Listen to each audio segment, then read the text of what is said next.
అస్సలాముఅలైకుం. అల్ అలియు అలియు మహోన్నతుడు. ఖురాన్లో మనం 11 సార్లు ఇది గమనించగలం. సూరా బకరాలో వస్తుంది అలియుల్ అజీమ్. సూరా ఆయతుల్ కుర్సీలో వస్తుంది ఇది. తర్వాత మనకి సూరా నిసా 34 ఆయతులో వస్తుంది అలియుల్ హబీర్, అలియుల్ కబీర్.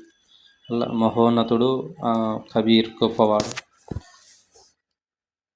మనకి సూరాయ హజ్ 62 ఆయతు, సూరాయ లుక్మాన్ 30 ఆయతులు కూడా వస్తుంది ఇది.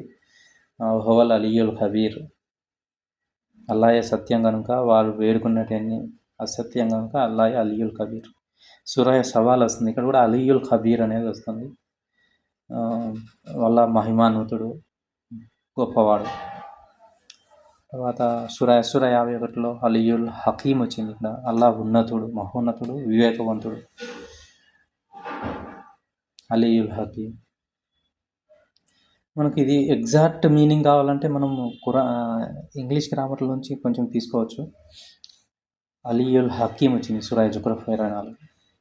ఇక్కడ అల్ అనేది మీకు చెప్తాను, దా అనేది వస్తుంది. మామూలు దా లేకుండా ఉంటే ఏ